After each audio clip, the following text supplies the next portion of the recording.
बातमी जालन्याच्या अंतरवाली सराटीमध्ये सुरू असलेल्या ओबीसींच्या आमरण उपोषणाचा आज चौथा दिवस आहे। शासनाने काढलेल्या जीआर विरोधात हे आंदोलन केलं जातंय। अद्यापही शासनाने या आंदोलनाची दखल काही घेतलेली नाही।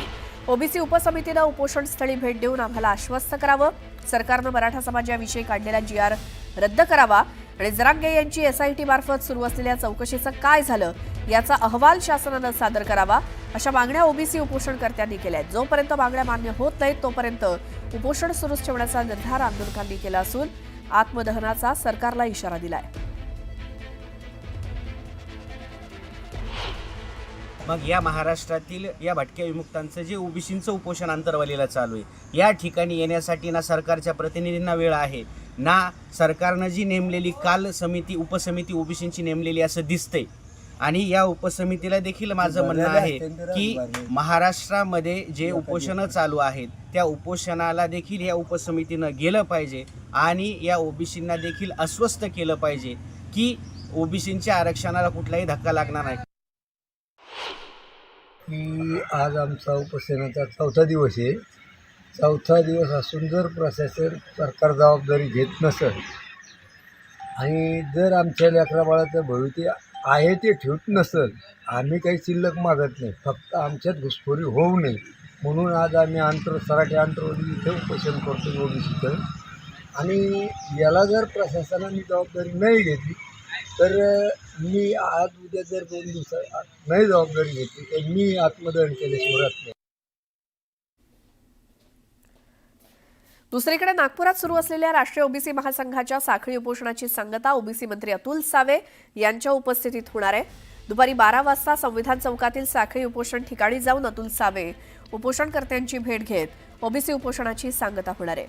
मराठ्यांना ओबीसीतनं सरसकट आरक्षण देऊ नये या मागणीसाठी नागपूरच्या संविधान चौकात राष्ट्रीय ओबीसी महासंघाकडून साखळी उपोषण सुरू आहे। त्यांच्या मागण्या ज्या आहेत त्याच्यामध्ये चर्चा त्यांच्याशी करणार आहोत आम्ही। नक्कीच मला खात्री आहे की त्या सगळ्यांशी चर्चा केल्यावर ते उपोषण आम्ही सोडू शकतो। अध्यक्षतेखाली जी समिती नेमण्यात आली, आपण सभासद होता, नेमकं काय काम करणार आहे ही समिती आणि कधीपर्यंत ओबीसीच्या अनेक प्रलंबित मागण्या आहेत, त्याच्यावर चर्चा करून त्या सगळ्या सोडवण्याचा आम्ही प्रयत्न करणार आहोत। एक आरोप असाही होऊ लागलेला आहे, काही ओबीसी नेत्यांचं असं म्हणणं आहे की जवळपास 1 कोटी 1.5 कोटी 2 कोटी इतक्या लोकांना प्रमाणपत्र मिळणार आहे। या संदर्भातले दावे जे आहेत ते सुद्धा परिस्थिती काय आज तसं काही सांगता येणार नाही। ज्यावेळेस हे आजवरच्या गॅझेटमध्ये ज्यावेळेस नाव येते ते नंतर आम्ही सांगू। या संदर्भात माहिती घेऊयात। नागपुरातनं आमचे प्रतिनिधी उदय तिमंडे आपल्या सोबत आहेत। नागपूरच्या संविधान चौकात ओबीसींचं जे काही आंदोलन गेल्या 5 दिवसांपासून सुरू आहे त्याचे आजचे काय अपडेट उदय?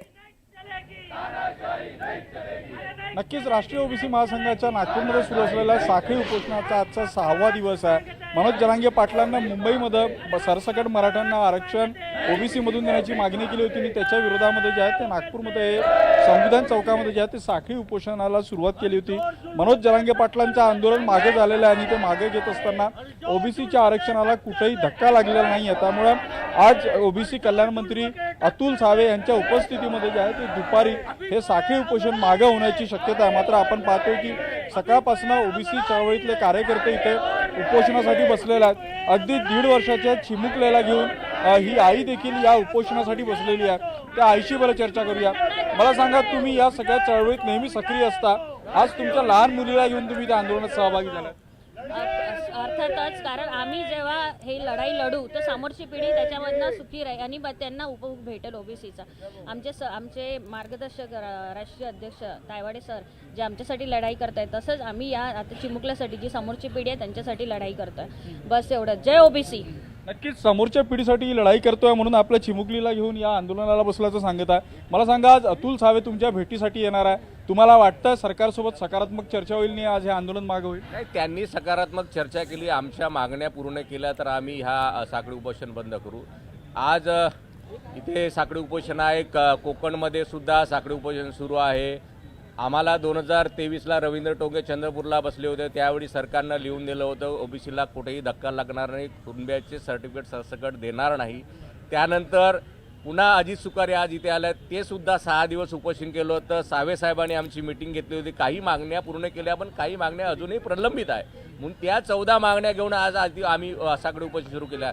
जर सकारात्मक चर्चा केली आणि आमच्या मागण्या पूर्ण केल्या, त्यांना असं ठामपणे सांगितलं, जेव्हा जसं जरांगे पाटलांना ठामपणे सांगितलं आम्ही तुमच्या मागण्या पूर्ण केलो, मग त्याच प्रकारे आज सावे साहेब आम्हाला ठाम आश्वासन देतील तर हे साखळी उपोषण सुटेल, नाही तर सुरूच राहील. तुम्ही समाधानी आहात का? जे सरकारनं जो अध्यादेश काढला त्यापासून समाधानी आहे? तुम्हाला वाटतं कुठेतरी तुमच्या आरक्षणाला धक्का लागला आहे? आम्ही समाधानी आहोत अशातला भाग नाही. समाधानी असल्यानंतरही आमच्या आज राष्ट्रीय ओबीसी महासंघाची वकील महासंघाची आज नागपूरला रवी भवनामध्ये मीटिंग आहे आणि त्या GRवर अजूनही चर्चा सुरू आहे. त्याच्यामधल्या सगळ्या शब्दाचा जो शब्दच्छल आहे त्या शब्दच्छलावर सुद्धा राष्ट्रीय ओबीसी महासंघ विचार करणार आहे आणि वेळ प्रसंगी जर असं काही अडचणीचं वाटलं तर राष्ट्रीय ओबीसी महासंघ सुद्धा कोर्टाचे दरवाजे. नक्कीच आपण पाहतोय की अतुल सावे यांच्यासोबत चर्चा झाल्यानंतर जर सकारात्मक चर्चा झाली तर हे आंदोलन जे आहे ते आज दुपारी मागे घेण्याची भूमिका जी आहे ती राष्ट्रीय ओबीसी महासंघानं घेतलेली आहे. त्यामुळे 12 वाजता अतुल सावे आल्यानंतर काय चर्चा होतं आणि आंदोलन मागे होतं की नाही हे पाहणं महत्त्वाचं असणार आहे. उदय, धन्यवाद या सगळ्या माहितीसाठी. तर आज अतुल सावे या ठिकाणी आंदोलनाच्या ठिकाणी येणार आहेत, भेट देणार आहेत आणि त्यांच्या उपस्थितीतच या आंदोलनाची सांगता होणार आहे अशी माहिती मिळते. तेव्हा याकडे आपलं लक्ष असेलच. यानंतर आणखी एक मोठी बातमी बघूयात. तर ही बातमी आहे भाजपचं दोन्ही मंत्रिमंडळ समित्यांवरती वर्चस्व असल्याचं दिसतंय. मराठा आणि ओबीसी उपसमितीवरती भाजपचंच वर्चस्व आहे असं एकंदरीत चित्र दिसतंय. एक मोठी बातमी. मराठा उपसमितीवरती सुद्धा भाजपचं वर्चस्व आहे आणि ओबीसी मंत्रिमंडळ उपसमितीच्या अध्यक्षपदी सुद्धा चंद्रशेखर बावनकुळे आहेत आणि मराठा उपसमितीच्या अध्यक्षपदी राधाकृष्ण विखे पाटील आहेत. दोन्ही भाजपचे नेते आहेत. त्यामुळे दोन्ही आरक्षणासंबंधीच्या ज्या उपसमित्या आहेत दोन्ही ठिकाणी भाजपचेच नेते आपल्याला दिसत आहेत. दोन्ही मंत्रिमंडळ उपसमिती आहे जिथे कोण कोण नेते आहेत, मंत्री आहेत या उपसमितीमध्ये. ओबीसीमध्ये गुलाबराव पाटील, संजय राठोड, तर प्रत्येक ठिकाणी भाजपचेच नेते आणि मंत्री आपल्याला उपसमितीमध्ये मेजॉरिटीमध्ये दिसत आहेत. अधिक माहितीसाठी आपण जाऊयात. आमचे प्रतिनिधी राहुल जोरी आपल्यासोबत आहेत. राहुल, आरक्षणासंबंधीचे तिढे सोडवण्यासाठी उपसमित्या नेमण्यात आलेल्या आहेत. ओबीसी आणि मराठा दोन्हीकडे बघितलं तर भाजपचेच नेते जास्त प्रमाणात दिसत आहेत. वर्चस्व दिसते भाजपचं दोन्हीकडे. काय त्याबद्दल माहिती द्याल? अगदी श्वेता, एकंदरीत बघितलं तर मनोज जरांगे यांच्या आंदोलनानंतर जवळपास मुंबईत ज्या पद्धतीनं आंदोलन झालं आणि राज्यभरातला मराठा हा कुठे ना कुठे भाजपच्या विरोधात आक्रमक होता. मात्र राधाकृष्ण विखे पाटील यांची अध्यक्षपदी काही दिवसांपूर्वीच नियुक्ती झाली आणि अतिशय शांतपणे, संयमीपणे त्यांनी ही बाजू सांभाळली आणि मनोज जरांगे यांचं आंदोलन सकारात्मक मार्गाने सोडवलं. तर दुसऱ्या बाजूला ओबीसी साठी जी खतखत होती, आमच्या वाट्यातलं मराठ्यांना मिळतंय की काय अशी खतखत होत असतानाच आता मंत्रिमंडळ उपसमिती ओबीसी समाजाची स्थापन करून त्यावर देखील चंद्रशेखर बावनकुळे यांची अध्यक्षपदी नेमणूक झालेली आहे. या सगळ्यामध्ये जर बघितलं तर दोन्ही मंत्रिमंडळ उपसमितीमध्ये मराठा आणि ओबीसी नेत्यांमध्ये भाजपचं वर्चस्व हे स्पष्ट आहे. एकीकडे ओबीसी मध्ये बावनकुळे असतील, पंकजा मुंडे असतील, अतुल सावे असतील, या सगळ्यांची वर्णी जी आहे ती या सगळ्यावर लागली आहे.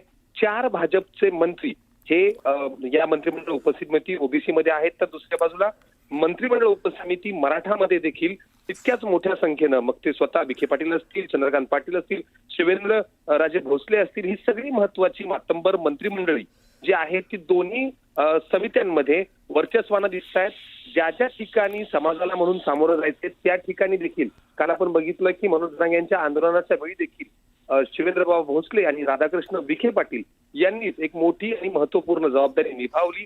प्रत्येक फ्रेम मध्ये ते समोर दिसत होते. दुसऱ्या बाजूला भाजपचे माजी प्रदेशाध्यक्ष आणि सध्याचे महसूल मंत्री चंद्रशेखर बावनकुळे हे देखील ओबीसी नेते म्हणून राज्यभरात एक मोठं नेतृत्व आहे. त्यांच्याचकडे ओबीसी उपसमितीची जी अध्यक्षपद आहे ते गेलेले. त्यामुळे येत्या काळात देखील या दोन्ही समित्यांवर एक चांगलं वर्चस्व, कारण मंत्रिमंडळ उपसमितीला असणारे अधिकार आणि दोन्ही अध्यक्षांकडे त्याचं वर्चस्व पद जाणं, अर्थात भाजपचं एकतर्फी वर्चस्व पाहायला मिळतंय. बिलकुल राहुल, धन्यवाद या माहितीसाठी.